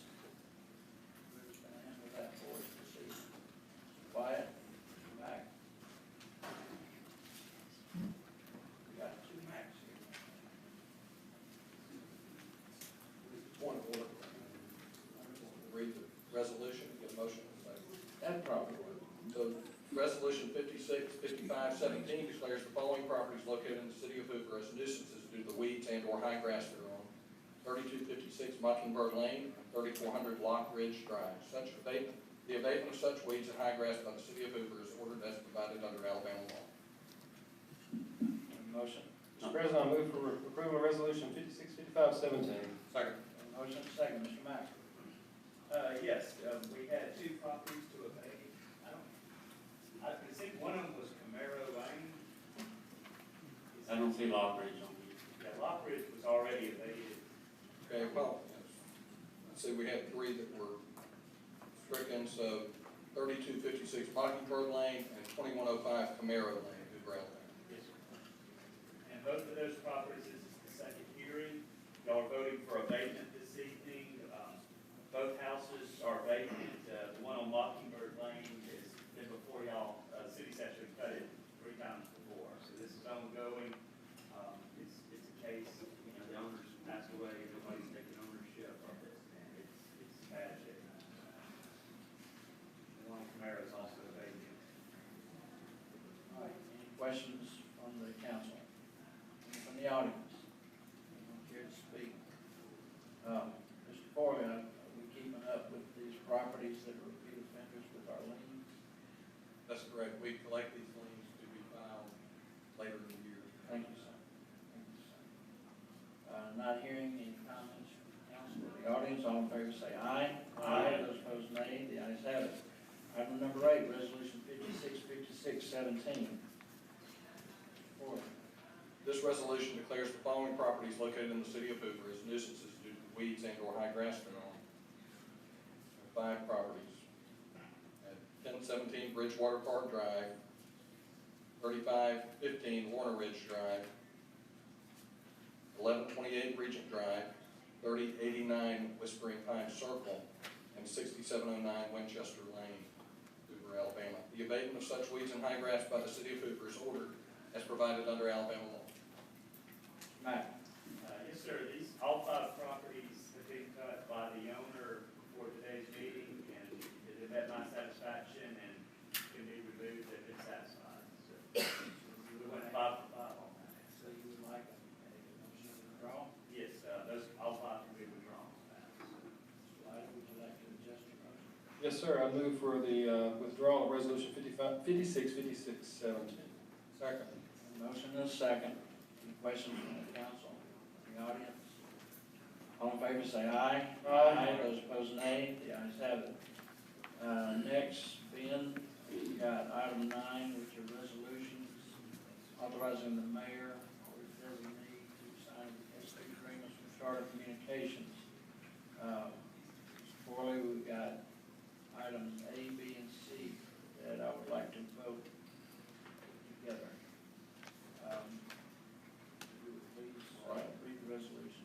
Resolution number 565717 authorizes Mayor Frank Mercado to execute a Spectrum Enterprise Service Agreement between the City of Hoover and Charter Communications Operating LLC to provide internet services at the police substation located at 2146 Tyler Road. Resolution number 565817 authorizes Mayor Mercado to execute a Spectrum Enterprise Service Agreement between the City of Hoover and Charter Communications Operating LLC to provide cable upgrade at the Hoover Public Library located at 200 Municipal Drive. Resolution 565917 authorizes Mayor Frank Mercado to execute a Spectrum Enterprise Critical 911 Functions Customer Acknowledgement to confirm that the City of Hoover is not using charter services to support critical 911 capabilities. Mr. President, I move for the approval of resolutions 565717, 565817, and 565917. Got a motion second. Any questions or comments from the council? Any from the audience? Seeing none, all in favor say aye. Aye. Those opposed, nay. The ayes have it. Next, we have item 10, resolutions 56, 60, 61, and 62. Mr. Corley, guessing based on the difference of these, we should take them up individually.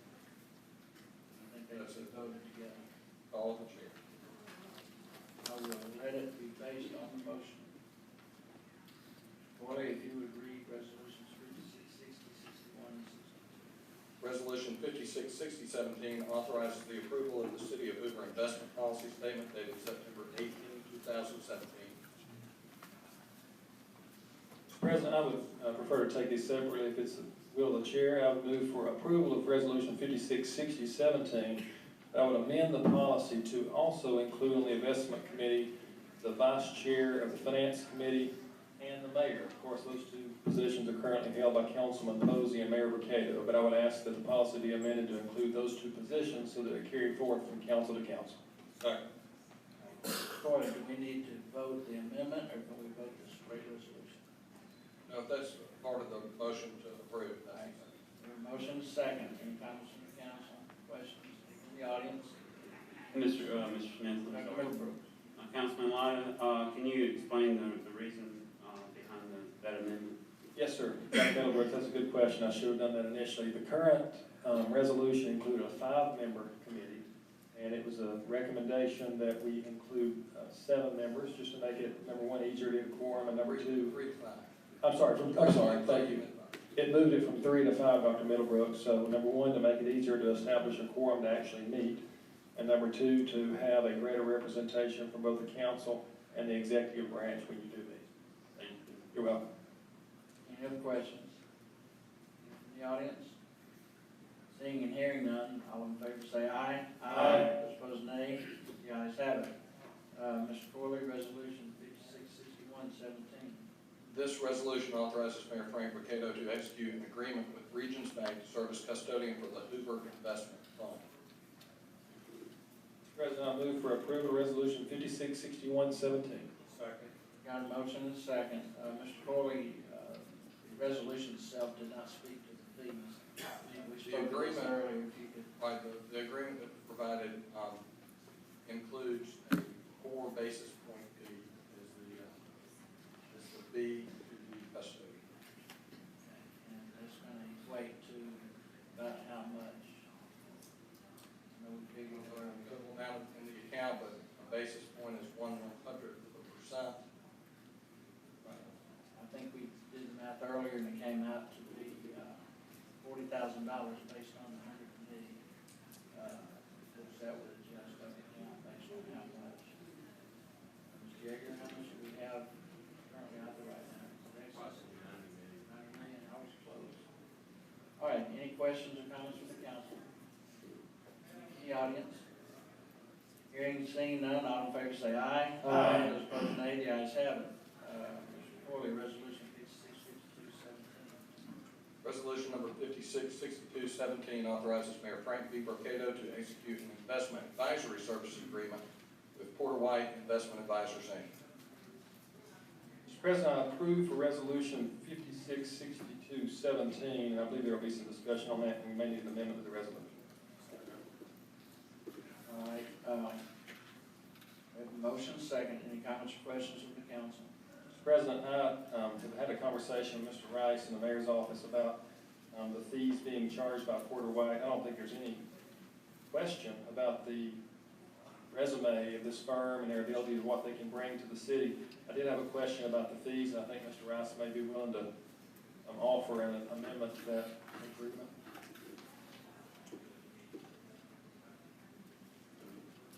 Yes, Mr. President, Mr. Light is correct. We had some dialogue.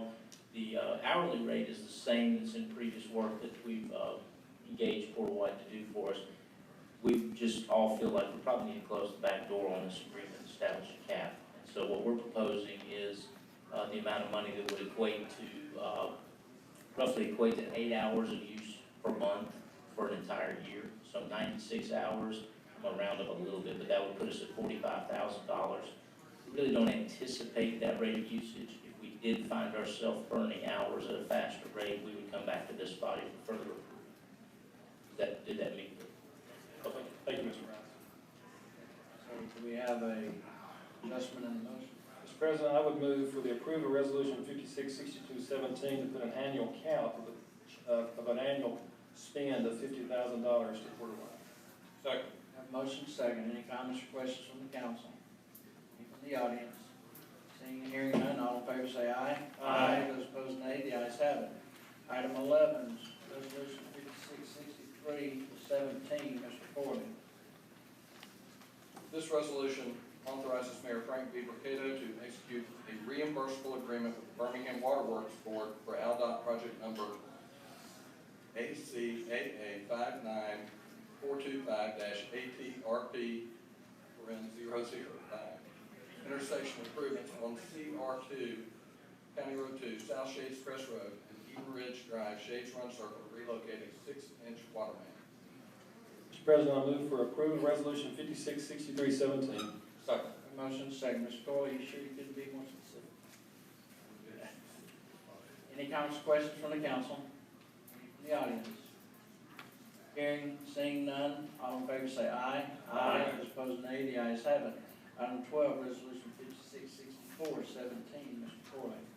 This resolution authorizes Mayor Frank V. Mercado to execute a state of Alabama governmental real estate lease regarding the lease of office space in the Hoover Public Safety Center, 2020 Valleydale Road, to the Alabama Department of Revenue. Mr. President, I move for approval of resolution 566417. Second. We have a motion and a second.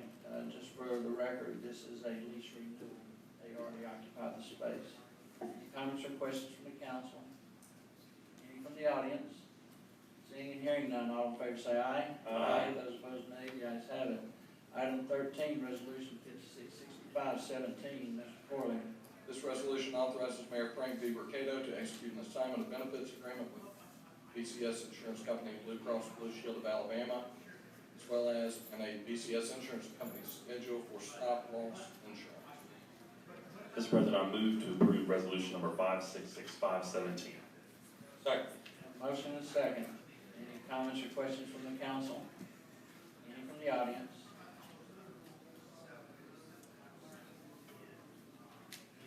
Seeing and hearing none, all in favor say aye. Aye. Those opposed, nay. The ayes have it. Mr. President, if the clerk would note me as abstaining, please. Mr. Lotto abstains on item 13.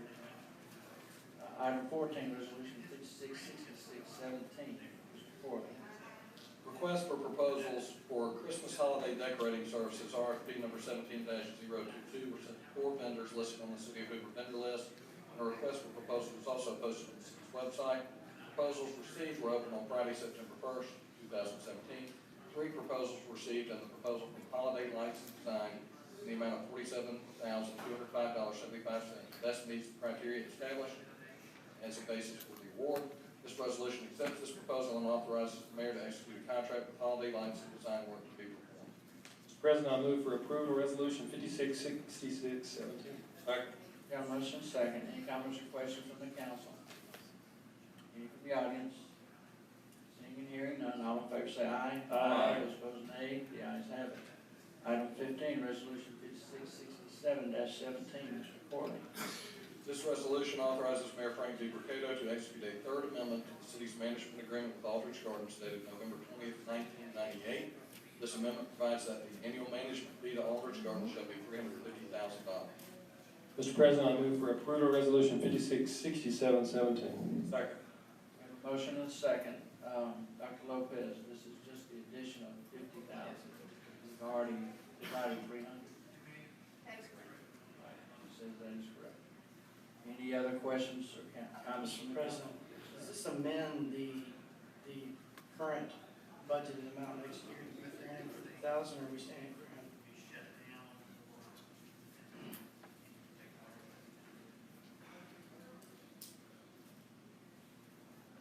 I'll get my address, but they'd like for me to come up. No, so Mr. Posey, this does not alter the contemplated budgeted amount for next year. This is a one-time amendment for this fiscal year. Follow-up question. Excuse me. Again, we're looking at maybe mid-October to discuss bringing Aldridge under the city. We're having those meetings and conversations rather vigorously now. We are coming to a close on formulating a plan for that. We'd like to brief the two council liaisons first and get their thoughts on that integration plan, pardon me, before bringing it to the full council for consideration. Thanks, sir.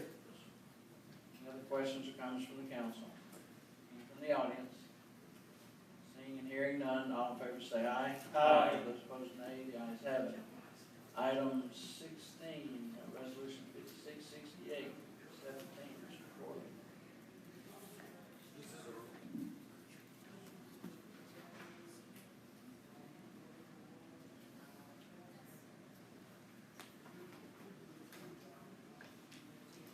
A motion, an amendment to extend the health services agreement with Quality Correctional Health Care. Authorize Mayor Frank Mercado to sign that amendment.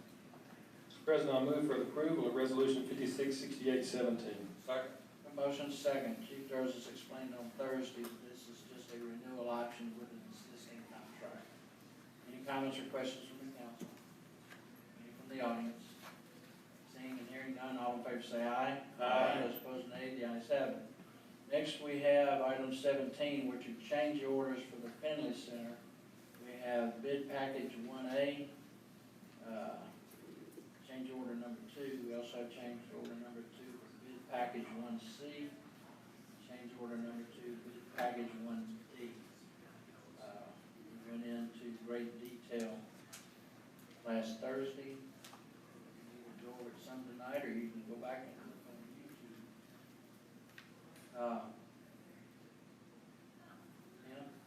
About a 15, 20-second synopsis.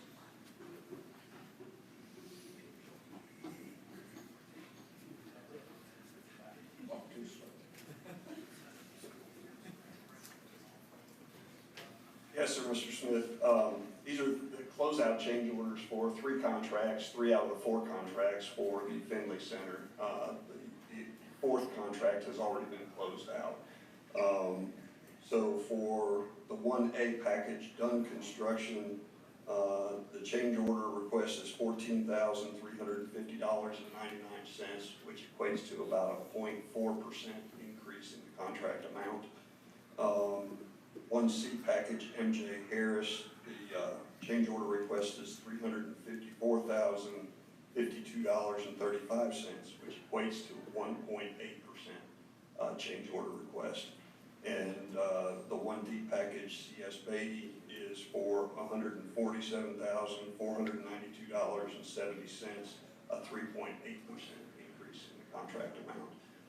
For the speed of this project, those contract amounts increases are exceptional, in my opinion, of course, but we always work towards trying not to have to increase at all, but for the speed at which that project moved and the size of that project, we feel like this is a very good change order. Collectively, up or down? We're slightly up, but we're well within budget. Very good. Any questions or comments from the council? Mr. President, I totally concur with Mr. Westhoven.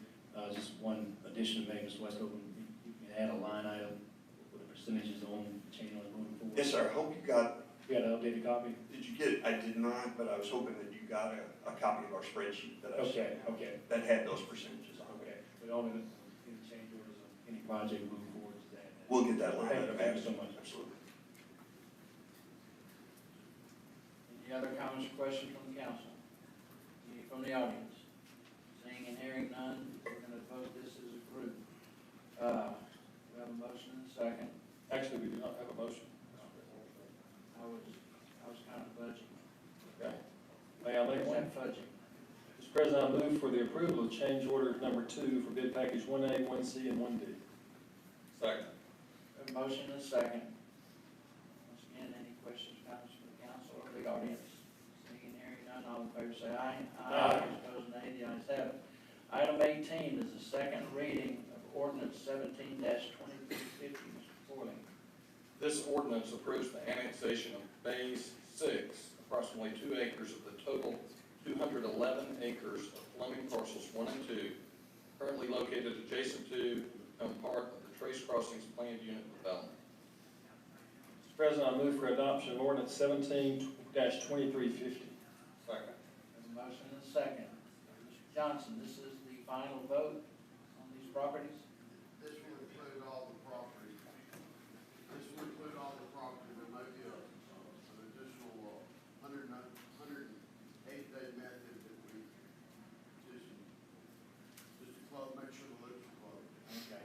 We may have one more vote based on a 180-day annexation procedure. We have a motion and a second. We need a roll, I'm sorry. Questions from the council? Yes, Mr. President. These 2 remaining acres, are they park acres? What are they? Yes, sir, that would be part of the proposed Cotton River Park property. Thank you.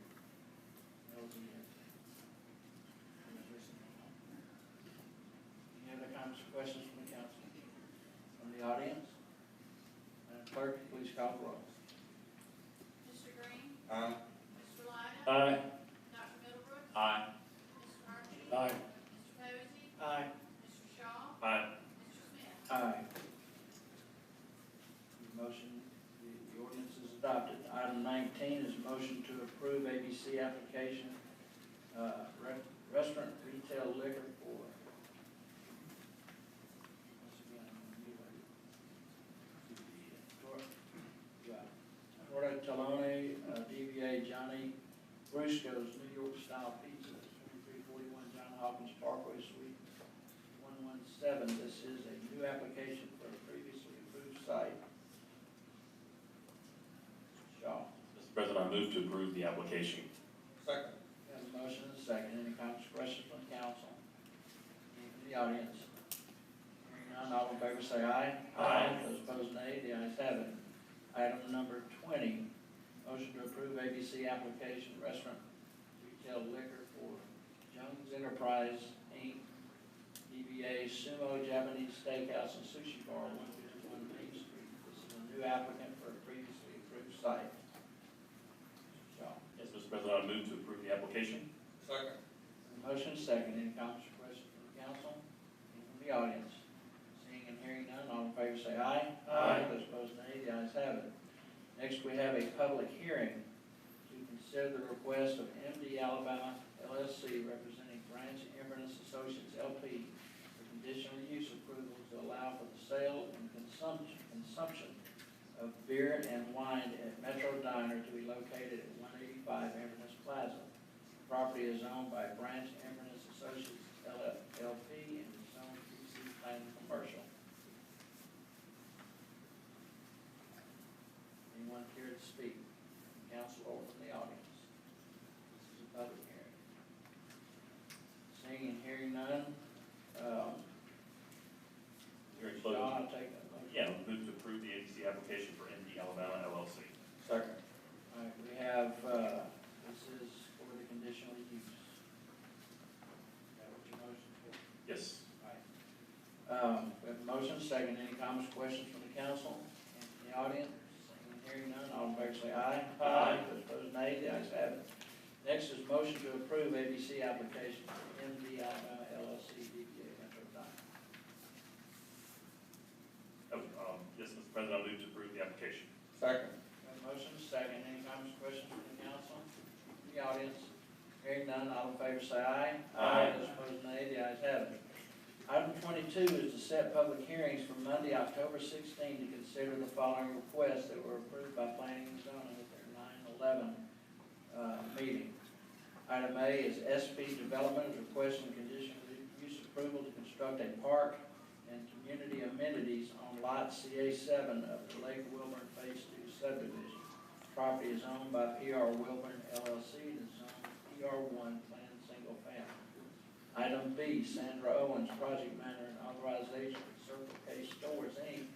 is requesting conditional use approval to allow gas sales at the rebuilt site of the Circle K convenience store located at 2157 Valleydale Road. Circle K Stores Inc. is the property owner and the property is on C2 Community Business District. Item C, Jim Walsh, Ironstone Concepts is requesting conditional use approval for the sale of retail beer and retail table wine at Ironstone Pizza located at 3780 River Chase Village, Suite 100. The property is zoned PC, planned commercial, and River Chase Lorna LP, care of Boyle Investment Company, is the property owner. Item D, the City of Hoover proposes an amendment to the City of Hoover zoning ordinance regarding the minimum acreage required for planned unit developments. Mr. Corley, we have a first reading of ordinance 17-2351.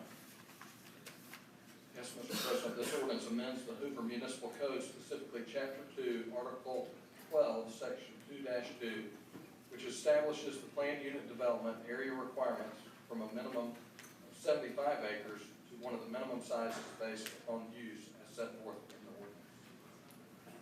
And what is said, this is commercial property only, or is this residential? Well, the change. It would permit the following minimum sizes based upon use. 5 acres when including a mixed-use village center design concept comprised of PO planned office and PC planned commercial uses. Upper floor residential and may include townhouse residential components. 10 acres when including PO planned office and PC planned commercial uses and may include townhome residential components. 25 acres when including PO planned office and PC planned commercial uses and single-family detached residential components. 75 acres if including PI planned industrial uses, multifamily residential, or strictly comprised of single-family detached residential components.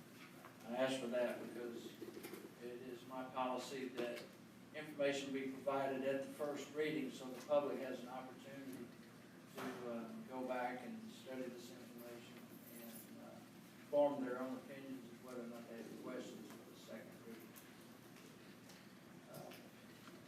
Mr. Lyden, got to cover the bills. I have quite a few, Mr. President, and I would move they be paid as presented. Second. Motion and second, all in favor say aye. Aye. Those opposed nay. The ayes have it. I want to pass along an email that I received from an evacuee from Florida that is very prudent for the city. This is from Ellen Pulis. She lives on the west coast of Florida and stayed in Hoover for a week prior to returning home. She says, I've never been to Alabama before.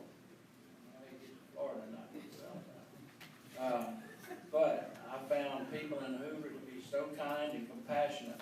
I talked to many strangers as I moved about your city during the week, and they were all wonderful. Thank you all for helping us during this challenging time. I love your people so much and will never forget the kindness I've witnessed. Told her that I'd pass that along to y'all. Any other comments or questions from the council? Yeah, Mr. President, one quick comment. Everyone probably heard about a young man named ex-Hoover graduate and was on the championship team last year on the football team. He made his way playing football with Harvard University now, and had a tragic event this past Saturday with a neck injury that we will say temporarily paralyzed. They have had surgery on him now, and are waiting for the swelling around his neck to subside, to see if he will gain motion back in his feet. We ask that you pray for him and his family, but we believe that good things will come on a very long road, of course, but just keep me in prayers. Thank you so much.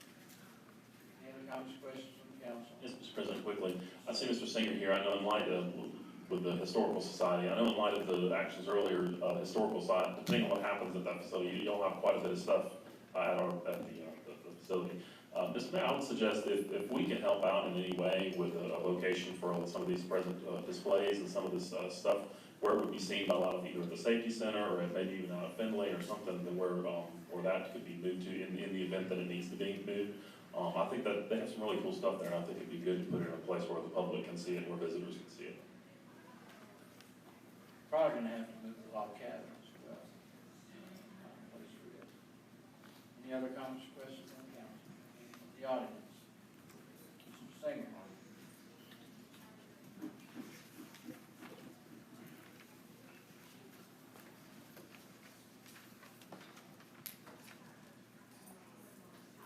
I'm going to speak to you as two different people.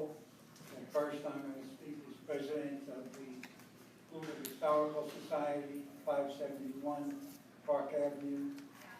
Thank you very much. I really appreciate the kind of support that you folks have for the Historical Society. It's been our pleasure to be part of the history and preserving the history of Hoover. So we are certain that will be reasonably well taken care of at minimal cost to the city. Now, Arnold Singer, 613 Riverhaven Place. I don't know if any of you remember a musical play and movie by the name of Finian's Rainbow. It's this story about a rainbow and a pot of gold at the end of the rainbow. Right now, we could use a pot of gold at the end of the rainbow here in Houston. So it's not going to be a pot of gold, but this is something that's been on the surface for all of this century and possibly a little bit into the 1990s. It has been a long, long time since various fees in the city were raised. Building permit fees, fees for the sewer system in serving River Chase and South Lake, okay? It's my understanding they cover operating expenses, but not the expenses of the bonding for the various improvements that have been made. Certainly, with regard to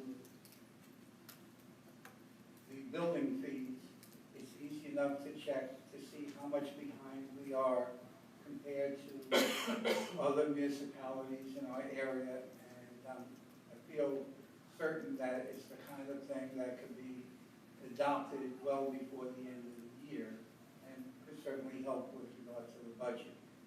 I think there's more work involved to do something similar for the sewer charges.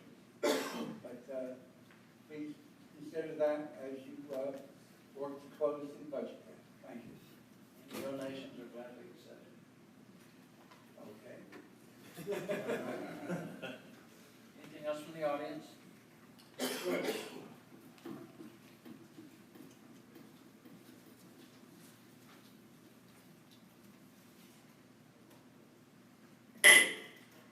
Robin Schultz, 348 Albemarle Avenue, or Albemarle Drive, Road, whatever it is. Albemarle. I too am a tenant of Artists on the Bluff. I do not pay anything to them. I entered into an agreement with them back in 2011 to take care of their computer network in exchange for a 20 by 10 space where I refurbish computers for low-income kids of the Hoover City School System. Over the last 6 years, we've refurbished hundreds of computers and given out hundreds of computers, taken in computers, refurbished them, all at our cost, and then we've never charged anybody for anything. If any of you know a place where we can put these computers temporarily while we get taken out, it'd be much appreciated. We will find our own a new place, learn and be the light. We'll find a new place to be. Thank you. Anything else from the audience? Anything else? Oh. Heather? Go by Ms. Heather now. 588 Park Avenue, I believe. Correct? Hand it down. Yes, Ms. Skaggs, 588. Or Heather, whatever. I just wanted to go on the record with Artist on the Bluff. I'd like to know, I know you can't answer this, but it does put me on the record. I want to know what's going to happen to the historic building, and I will, I'm going to ask that with the superintendent and that board as well. I'd just like for them to answer a couple questions on them. And thank you all for your work on this. Thank you, Kurt, and I appreciate everything that's been done. Chief, you getting up to talk? No, sir. Anything else? If not, I'll take a motion to adjourn. Mr. President, I move to adjourn. Motion second, all in favor, stand up.